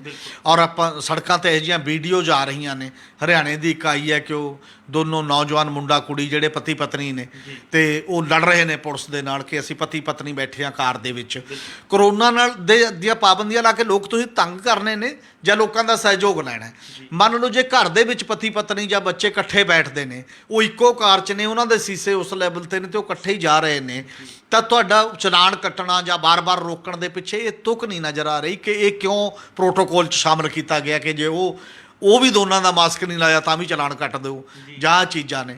ਔਰ ਇਸੇ ਕਰਕੇ ਇੱਕ ਵਾਰ ਤਾਂ ਇਹ ਵੀ ਕਰਤਾ ਸੀ ਕਿ ਇੱਕ ਬੰਦਾ ਹੀ ਜਾ ਰਿਹਾ, ਚਾਹੇ ਆਪਣੀ ਕਾਰ 'ਚ ਜਾ ਰਿਹਾ, ਉਹਦੇ ਮਤਲਬ ਇਹ ਹੈ ਕਿ ਜੇ ਉਹ ਮੂੰਹ ਦੇ ਵਿੱਚੋਂ ਥੁੱਕ ਨਾਲ ਜਾ ਕਿਵੇਂ ਵੀ ਸਪਰੈਡ ਹੁੰਦਾ ਹੈ ਤੇ ਉਹ ਸਪਰੈਡ ਹੁੰਦਾ ਬਾਹਰਲੀ ਜਨਤਾ ਨਾਲ ਕਿਤੇ ਜਾ ਕੇ। ਕੱਲਾ ਬੰਦਾ ਜਾਂਦਾ ਆਪਣੇ ਅੰਦਰ, ਉਹ ਕਿਵੇਂ ਸਪਰੈਡ ਕਰੇਗਾ? ਤੁਹਾਡਾ ਮਕਸਦ ਫੇਲ ਹੋ ਜਾਂਦਾ ਤਾਂ ਉਹਦੇ ਤੋਂ ਲੋਕਾਂ ਨੂੰ ਲੱਗਣ ਲੱਗ ਜਾਂਦਾ ਕਿ ਤੁਹਾਡਾ ਕੰਮ ਸਾਨੂੰ ਤੰਗ ਕਰਨਾ ਹੈ। ਇਹਦੇ ਨਾਲ ਜਿਹੜੀਆਂ ਇਹ ਬੇਚੈਨੀਆਂ ਨੇ, ਪਿਛਲੇ ਲਾਕਡਾਊਨ ਦੌਰਾਨ ਵੀ ਮੋਹਾਲੀ ਤੋਂ ਲੈ ਕੇ ਵੱਖ-ਵੱਖ ਲੋਕ ਵਪਾਰੀ ਮੈਦਾਨ 'ਚ ਆ ਗਏ ਸੀ, ਜ਼ਬਰਦਸਤੀ ਦੁਕਾਨਾਂ ਖੋਲ੍ਹਣ ਦਾ ਉਹਨਾਂ ਨੇ ਫੈਸਲਾ ਕਰ ਲਿਆ ਸੀ। ਔਰ ਦੇਸ਼ ਦੇ ਵਿੱਚ ਜੇਕਰ ਭੁੱਖ ਮਰਨੀ ਆ, ਘਾਟੇ ਪੈਣੇ ਨੇ, ਲੋਕਾਂ ਤੋਂ ਕਿਰਾਏ ਨਹੀਂ ਦਿੱਤੇ ਜਾ ਰਹੇ ਆਪਣੇ ਦੁਕਾਨਾਂ ਦੇ ਜਾਂ ਬਾਕੀ ਚੀਜ਼ਾਂ, ਉਹਦੇ ਤੋਂ ਵੀ ਹੇਠਲਾ ਵਰਗ ਜਿਹਦੀ ਰੋਜੀ ਰੋਟੀ ਚਲੀ ਗਈ ਹੈ, ਜਿਹਦੇ ਘਰ ਰੋਟੀ ਨਹੀਂ ਪੱਕ ਰਹੀ, ਉਹਦਾ ਪ੍ਰਬੰਧ ਤੁਸੀਂ ਕੀ ਕਰ ਰਹੇ ਹੋ? ਇਹਦੇ ਬਾਰੇ ਘੱਟੋ ਘੱਟ ਲੋਕਾਂ ਦੀ ਕੋਈ ਸਹਿਮਤੀ, ਲੋਕਾਂ ਨਾਲ ਕੋਈ ਗੱਲਬਾਤ ਉਹਨਾਂ ਦੀ ਵੀ ਸੁਣੀ ਜਾਣੀ ਚਾਹੀਦੀ ਹੈ। ਜਿਹੜਾ ਅਧਿਕਾਰੀ ਜਾਂ ਪੋਲੀਟੀਸ਼ੀਅਨ ਬੈਠ ਕੇ ਕਮਰੇ ਦੇ ਵਿੱਚ ਫਟਾਫਟ ਕਾਗਜ਼ਾਂ 'ਤੇ ਆਰਡਰ ਕਰ ਦਿੰਦਾ ਹੈ, ਉਹ ਲੋਕਾਂ ਤੋਂ ਬਹੁਤ ਦੂਰ ਹੋ ਚੁੱਕੇ ਹੈ। ਉਹਨੂੰ ਲੋਕਾਂ ਦੀ ਗਮ ਦੇ ਨਾਲ, ਲੋਕਾਂ ਦੀ ਸਮੱਸਿਆ ਦੇ ਨਾਲ, ਲੋਕਾਂ ਦੀ ਰਾਏ ਦੇ ਨਾਲ ਕੋਈ ਉਹਦਾ ਸਰੋਕਾਰ ਨਹੀਂ ਬਚਿਆ। ਉਸ ਪਾਸੇ ਵੱਲ ਸੋਚਣਾ ਬਹੁਤ ਜ਼ਰੂਰੀ ਹੈ, ਨਹੀਂ ਤਾਂ ਲੋਕਾਂ ਪਰ ਹੋਰ ਬੇਚੈਨੀ ਜਿਹੜੀ ਫੈਲੂਗੀ ਉਹ ਇੱਕ ਅਨਕੰਟਰੋਲ ਵੀ ਹੋ ਸਕਦੀ ਹੈ। ਉਹ ਮਤਲਬ ਕੰਟਰੋਲ ਨਾ ਹੋਵੇ, ਇੰਨਾ ਜ਼ਿਆਦਾ ਜਿਹੜਾ ਜਿਵੇਂ ਕਹਿੰਦੇ ਗ੍ਰਹਿ ਯੁੱਧ ਵਾਲਾ ਮਾਮਲਾ ਹੋ ਗਿਆ ਜੀ। ਲੋਕ ਉਸੇ ਤਰੀਕੇ ਭੁੱਖਾ ਮਰਦਾ ਬੰਦਾ ਕਿਸੇ ਦੀ ਦੁਕਾਨ ਤੋੜੂ, ਕੋਈ ਕੁਛ ਕਰੂ, ਕੁਛ ਤਾਂ ਕਰੂਗਾ ਹੀ। ਔਰ ਉਸੇ ਤਰੀਕੇ ਦੇ ਨਾਲ ਜਿਹੜੇ ਬੰਦੇ ਲਾਇਲਾਜ ਮਰਨਗੇ ਜਾਂ ਬਾਕੀ ਦੀਆਂ ਬਿਮਾਰੀਆਂ ਦੇ ਨਾਲ ਮਰਨਗੇ, ਤੁਸੀਂ ਨਹੀਂ ਦੇਖ ਰਹੇ, ਉਹ ਵੀ ਲੋਕ ਤੰਗ ਤਾਂ ਹੋਣਗੇ। ਇਹਦੇ ਬਾਰੇ ਸਮੁੱਚਤਾ ਦੇ ਵਿੱਚ ਇੱਕ ਸਰਵ ਵਿਆਪਕ ਪਾਲਿਸੀ ਦਾ ਸਵਾਲ ਹੈ। ਔਰ ਰਿਪੋਰਟ ਵੀ ਇਹੀ ਕਹਿੰਦੀ ਹੈ ਕਿ ਜੇ ਇਹਨਾਂ ਪ੍ਰਵਾਸੀ ਮਜ਼ਦੂਰਾਂ ਬਾਰੇ ਵੀ ਗੱਲ ਕਰਨੀ ਆ ਤਾਂ ਇੱਕ ਨੈਸ਼ਨਲ ਲੈਵਲ 'ਤੇ ਇੱਕ ਵੱਡੀ ਵਿਆਪਕ ਯੋਜਨਾਬੰਦੀ ਦੀ ਲੋੜ ਹੈ। ਉਹਨਾਂ ਯੋਜਨਾਬੰਦੀ ਤੋਂ ਖਲਾਚ ਨਹੀਂ ਹੈ, ਤੁਸੀਂ ਇੱਧਰ ਟੱਲੇ ਮਾਰੇ, ਅੱਖਾਂ 'ਤੇ ਪੱਟੀ ਬੰਨ੍ਹ ਕੇ ਇੱਧਰ ਮਾਰੇ, ਉਹਦੇ ਨਾਲ ਕੰਮ ਨਹੀਂ ਚੱਲਣਾ। ਇੱਕ ਠੋਸ ਰਣਨੀਤੀ ਦੀ ਲੋੜ ਹੈ। ਜੀ ਹਮੀਰ ਸਿੰਘ ਜੀ, ਲੋਕਾਂ ਨੂੰ ਵਧੀਆ ਸਹੂਲਤਾਂ ਦੇਣਾ ਇੱਕ ਸਰਕਾਰ ਦੀ ਮੁੱਖ ਜ਼ਿੰਮੇਵਾਰੀ ਬਣਦੀ ਹੈ। ਜਿਵੇਂ ਦੇਸ਼ 'ਚ ਕਰੋਨਾ ਦੇ ਕੇਸ ਵੱਧਦੇ ਜਾ ਰਹੇ ਨੇ, ਮੌਤਾਂ ਦੀ ਗਿਣਤੀ ਦਾ ਆંકੜਾ ਵੱਧਦਾ ਜਾ ਰਿਹਾ, ਅਸੀਂ ਜਾਣਨਾ ਚਾਹਾਂਗੇ ਸਰਕਾਰ ਲੋਕਾਂ ਨੂੰ ਸਿਹਤ ਸਹੂਲਤਾਂ ਦੇਣ 'ਚ ਕਿੰਨਾ ਕੁ ਕਾਮਯਾਬ ਹੋ ਪਾ ਰਹੀ ਹੈ? ਕਾਮਯਾਬ ਤਾਂ ਕਿੰਨੀ ਕੁ ਹੋ ਪਾ ਰਹੀ ਹੈ ਸਰਕਾਰ? ਇਸੇ ਕਰਕੇ ਇਸ ਦਲੀਲ ਨਾਲ ਲਾਕਡਾਊਨ ਲਾ ਰਹੀ ਹੈ ਕਿ ਸਾਡੇ ਕੋਲ ਬੈੱਡ ਨਹੀਂ ਹੈ ਲੋੜੀਂਦੇ, ਸਾਡੇ ਕੋਲ ਮਤਲਬ ਉਸ ਪੱਧਰ ਦੇ ਡਾਕਟਰ ਉਨੇ ਨਹੀਂ ਹੈ, ਸਾਡੇ ਕੋਲ ਨਰਸਾਂ ਉਨੀਆਂ ਨਹੀਂ ਹੈ, ਸਾਡੇ ਕੋਲ ਆਕਸੀਜਨ ਦੇ ਸਿਲੰਡਰ ਉਨੇ ਨਹੀਂ ਹੈ। ਇਸੇ ਕਰਕੇ ਕਰਾ ਰਹੀ ਹੈ। ਇਹ ਤਾਂ ਕਲੀਅਰ ਕੱਟ ਦਿੰਦਾ ਕਿ ਸਰਕਾਰ ਬੰਦੋਬਸਤ ਕਰਨ 'ਚ ਫਲॉप ਹੈ। ਉਹਨਾਂ ਜਿਸ ਲੈਵਲ ਦੀ ਗੱਲ, ਕਿਉਂਕਿ ਉਹ ਹੁੰਦਾ ਵੀ ਸੰਕਟ ਟਲਿਆ ਜੋ ਮਰਜ਼ੀ ਹੈ ਜੀ। ਜਿਹੜੀਆਂ ਜ਼ਿੰਮੇਵਾਰੀਆਂ ਸਰਕਾਰ ਦੇ ਪੱਖ ਦੀਆਂ ਨੇ, ਉਹ ਜ਼ਿੰਮੇਵਾਰੀਆਂ ਪੂਰੀ ਤਰ੍ਹਾਂ ਨਹੀਂ ਨਿਭਾਈਆਂ ਗਈਆਂ, ਜਿਹਦੇ ਕਰਕੇ ਲੋਕਾਂ ਦੇ ਵਿੱਚ ਇੱਕ ਸਮੱਸਿਆ ਉਸ ਲੈਵਲ 'ਤੇ ਆ ਜਾਂਦੀ ਹੈ। ਔਰ ਦੂਜੀ ਗੱਲ ਇਹ ਹੈ ਕਿ ਉਹਦੀ ਜਿਹੜਾ ਪ੍ਰਬੰਧ ਕਰਨਾ ਹੁੰਦਾ ਹੈ ਕਿ ਜੇ ਲੋਕਾਂ ਦਾ ਸਹਿਯੋਗ ਲੈਣਾ ਬਹੁਤ ਵੱਡੀ ਜ਼ਰੂਰਤ ਹੁੰਦੀ ਹੈ। ਲੋਕਾਂ ਨੂੰ ਜਾਗਰੂਕ ਕਰਨਾ, ਡਰਾਉਣ 'ਤੇ ਉਹਨਾਂ ਨੂੰ ਸਹਿਮ ਦੇ ਵਿੱਚ ਰੱਖਣ ਦੀ ਬਜਾਏ ਉਹ ਜਾਗਰੂਕ ਹੋਣਗੇ ਕਿ ਆਪਣੇ ਤਰੀਕੇ ਦੇ ਨਾਲ ਹੀ ਆਪਣਾ ਬੰਦੋਬਸਤ ਆਪ ਕੋ, ਚਾਹੇ ਦੂਰੀ ਦਾ ਸਵਾਲ ਹੈ, ਚਾਹੇ ਬਾਕੀ ਦੇ ਸਵਾਲ ਨੇ, ਜਾਂ ਕਿੰਨੇ ਹੀ ਲੋਕ ਨੇ ਜਿਹੜੇ ਥੋੜ੍ਹੇ ਬਹੁਤ ਰਿਸੋਰਸਫੁਲ ਨੇ, ਉਹ ਸਿਫਾਰਸ਼ਾਂ ਨਾਲ ਵੀ ਡਿਮਾਂਡ ਕਰ ਲੈਂਦੇ ਨੇ, ਮੈਂ ਫਲਾਣੇ ਹਸਪਤਾਲ 'ਚ ਜਾਣਾ, ਮੈਂ ਫਲਾਣੇ ਹਸਪਤਾਲ ਦੇ ਵਿੱਚ ਜਾਣਾ। ਗਰੀਬ ਬੰਦੇ ਨੂੰ ਹਸਪਤਾਲ ਦੀ ਦੇਹਲੀ ਨਹੀਂ ਕੋਈ ਚੜ੍ਹਨ ਦਿੰਦਾ ਬੜੀ ਵਾਰ। ਔਰ ਸਰਕਾਰਾਂ ਨੂੰ ਇਹ ਵੀ ਦੇਖਣ ਦੀ ਲੋੜ ਹੈ ਕਿ ਹਸਪਤਾਲਾਂ ਦੇ ਵਿੱਚ ਜਿਹੜੇ ਤੁਸੀਂ ਸਪੈਸ਼ਲ ਵਾਰਡ ਬੂਡ ਬਣਾਏ ਨੇ, ਉਹਨਾਂ ਦੀ ਕਾਰਗੁਜ਼ਾਰੀ ਕਿੰਨੀ ਕੁ ਹੈ? ਉੱਥੋਂ ਵੀ ਲੋਕ ਰੋ ਰਹੇ ਨੇ, ਉਹਨਾਂ ਕਾਰਗੁਜ਼ਾਰੀਆਂ ਤੋਂ ਵੀ ਬਾਰ-ਬਾਰ ਉੱਥੇ ਸ਼ਿਕਾਇਤਾਂ ਆ ਰਹੀਆਂ ਨੇ ਕਿ ਕੋਈ ਬੰਦੋਬਸਤ ਉਸ ਪੱਧਰ ਦਾ ਉੱਤੇ ਨਹੀਂ ਹੈ। ਇਸ ਲਈ ਆਪਣੇ ਅੰਦਰ ਝਾਤੀ ਮਾਰ ਕੇ ਜਦੋਂ ਤੁਸੀਂ ਚੰਗੀ ਕਾਰਗੁਜ਼ਾਰੀ ਕਰਦੇ ਨਜ਼ਰ ਆਓਗੇ ਤਾਂ ਲੋਕ ਆਪਣੇ ਆਪ ਭਰੋਸਾ ਕਰਨ ਲੱਗਣਗੇ। ਜਦੋਂ ਭਰੋਸਾ ਕਰਨ ਲੱਗਣਗੇ ਫਿਰ ਹੀ ਉਹ ਇੱਕ ਲੈਵਲ ਦਾ ਕੰਮ ਉਸ ਲੈਵਲ 'ਤੇ ਹੋਏਗਾ। ਇੱਕ ਗੱਲ ਕਲੀਅਰ ਹੈਗੀ ਹੈ ਕਿ ਤਾਲਾਬੰਦੀਆਂ ਕਰੋਨਾ ਦਾ ਹੱਲ ਨਹੀਂ ਹੈ। ਤਾਲਾਬੰਦੀਆਂ ਨਵਾਂ ਸੰਕਟ ਪੈਦਾ ਕਰਨਗੀਆਂ, ਰੁਜ਼ਗਾਰ ਦਾ, ਗਰੀਬੀ ਦਾ, ਅਨਪੜ੍ਹਤਾ ਦਾ ਅਤੇ ਬੇਰੁਜ਼ਗਾਰੀ ਦਾ। ਉਹ ਸਾਰੇ ਸੰਕਟ ਜਿਹੜੇ ਜੁੜੇ ਹੋਏ ਨੇ ਆਪਸ ਦੇ ਵਿੱਚ, ਜਾਂ ਜਿਹੜੀਆਂ ਕਰੋਨਾ ਤੋਂ ਹਟ ਕੇ ਜਿੰਨੀਆਂ ਬਿਮਾਰੀਆਂ ਨੇ, ਉਹਨਾਂ ਨਾਲ ਜਿਹੜੇ ਲੋਕਾਂ ਦੇ ਮਰਨ ਦੀ ਤਾਦਾਦ ਜੇਕਰ ਵਧੂਗੀ ਤਾਂ ਇਹ ਵੀ ਇੱਕ ਨਵਾਂ ਸੰਕਟ ਉਸ ਪੱਧਰ ਦੇ ਉੱਤੇ ਹੋਏਗਾ। ਲੋਕਾਂ ਦੀ ਲੁੱਟ ਹੋ ਰਹੀ ਹੈ, ਪੁਲਿਸ ਖੜ ਕੇ ਨਾਕਿਆਂ ਦੇ ਉੱਤੇ ਜੇ ਲੋਕਾਂ ਦੀ ਲੁੱਟ ਕਰੂਗੀ, ਵੱਡੇ ਵੱਡੇ ਚਲਾਨ ਕੱਟੀ ਜਾਊਗੀ, ਔਰ ਬੰਦੇ ਦਾ ਰੁਜ਼ਗਾਰ ਖੁੱਸ ਕੇ 500 ਰੁਪਏ ਦਿਹਾੜੀ ਨਹੀਂ ਮਿਲਦੀ, ਤੁਸੀਂ 2000 ਰੁਪਏ ਜੁਰਮਾਨਾ ਕੱਟ ਦਿੰਦੇ ਉਹਦਾ, ਤੇ ਉਹ ਬੰਦਾ ਕਿਵੇਂ ਜ਼ਿੰਦਗੀ ਜਿਊਏਗਾ। ਇਸ ਲਈ ਇੱਕ ਇਨਸਾਨੀ ਐਂਗਲ ਤੋਂ, ਇਨਸਾਨੀ ਪਹੁੰਚ ਦੇ ਪੱਧਰ ਦੇ ਉੱਤੇ ਇੱਕ ਕਰਨ ਦੀ ਲੋੜ ਹੈ। ਆਪਣੀ ਜ਼ਿੰਮੇਵਾਰੀ ਨਿਭਾਉਣਾ ਤੇ ਦੂਜਿਆਂ ਨਾਲ ਇਨਸਾਨੀਅਤ ਵਾਲਾ ਵਿਵਹਾਰ ਕਰਨਾ, ਇਹ ਸਰਕਾਰ ਦੀ ਜ਼ਿੰਮੇਵਾਰੀ ਹੈ। ਉਹਦਾ ਤੰਤਰ ਉਹ ਸੈਂਸਿਟਾਈਜ਼ ਕੀਤਾ ਜਾਣਾ ਚਾਹੀਦਾ, ਸੰਵੇਦਨਸ਼ੀਲ ਹੋਣਾ ਚਾਹੀਦਾ ਉਸ ਪਾਸੇ ਵੱਲ, ਲੋਕਾਂ ਵੱਲ। ਉਹਨੂੰ ਅਪਰਾਧੀ ਦੇ ਤੌਰ ਤੇ ਦੇਖਦਾ ਸਿਸਟਮ, ਨਾ ਕਿ ਉਹਨੂੰ ਇੱਕ ਮਤਲਬ ਪੀੜਤ ਬੰਦੇ ਦੇ ਤੌਰ ਤੇ ਦੇਖਦਾ। ਇਹ ਨਜ਼ਰੀਆ ਬਦਲਣ ਦੀ ਲੋੜ ਹੈ ਜੀ। ਇਹ ਸਨ ਸਾਡੇ ਸੀਨੀਅਰ ਪੱਤਰਕਾਰ ਸ਼੍ਰੀ ਹਮੀਰ ਸਿੰਘ ਜੀ, ਜਿਨ੍ਹਾਂ ਨੇ ਦੱਸਿਆ ਵੀ ਕਰੋਨਾ ਵਾਇਰਸ 'ਤੇ ਕਾਬੂ ਪਾਉਣ ਲਈ ਜਿਹੜਾ ਹੈਗਾ ਲੋਕਡਾਊਨ ਕੋਈ ਅਸਲ ਜਿਹੜਾ ਹੈਗਾ ਵਧੀਆ ਕਾਰਗੁਜ਼ਾਰੀ ਨਹੀਂ ਹੈ। ਸਰਕਾਰਾਂ ਨੂੰ ਹੋਰ ਜਿਹੜੇ ਹੈਗੀਆਂ ਇਸ 'ਤੇ ਬੈਠ ਕੇ ਗੱਲਬਾਤ ਕਰਨੀ ਚਾਹੀਦੀ ਹੈ, ਨਵੀਂ ਰਣਨੀਤੀ ਬਣਾਉਣੀ ਚਾਹੀਦੀ ਹੈ। ਲੋਕਡਾਊਨ ਲਾ ਕੇ ਜਿਹੜਾ ਹੈ ਕਰੋਨਾ ਵਾਇਰਸ 'ਤੇ ਕਾਬੂ ਪਾਉਣਾ ਬੜਾ ਮੁਸ਼ਕਿਲ ਹੈ, ਬਲਕਿ ਇਹਦੇ ਨਾਲ ਹੋਰ ਕਈ ਤਰ੍ਹਾਂ ਦੀ ਸਮਾਜ ਵਿੱਚ ਦਿੱਕਤਾਂ ਖੜੀਆਂ ਹੋਣਗੀਆਂ। ਲੋਕਾਂ ਦਾ ਰੁਜ਼ਗਾਰ ਜਾ ਰਿਹਾ ਹੈ, ਲੋਕਾਂ ਦਾ ਵਪਾਰ ਖਤਮ ਹੋ ਰਿਹਾ। ਸਰਕਾਰਾਂ ਨੂੰ ਇਸ ਬਾਰੇ ਵੀ ਜਿਹੜਾ ਧਿਆਨ ਦੇਣ ਦੀ ਲੋੜ ਹੈ। ਕੱਲ੍ਹ ਨੂੰ ਇਸੇ ਸਮੇਂ ਫੇਰ ਮਿਲਾਂਗੇ ਪ੍ਰੋਗਰਾਮ ਵੇਲੇ ਦੀ ਗੱਲ ਵਿੱਚ। ਧੰਨਵਾਦ।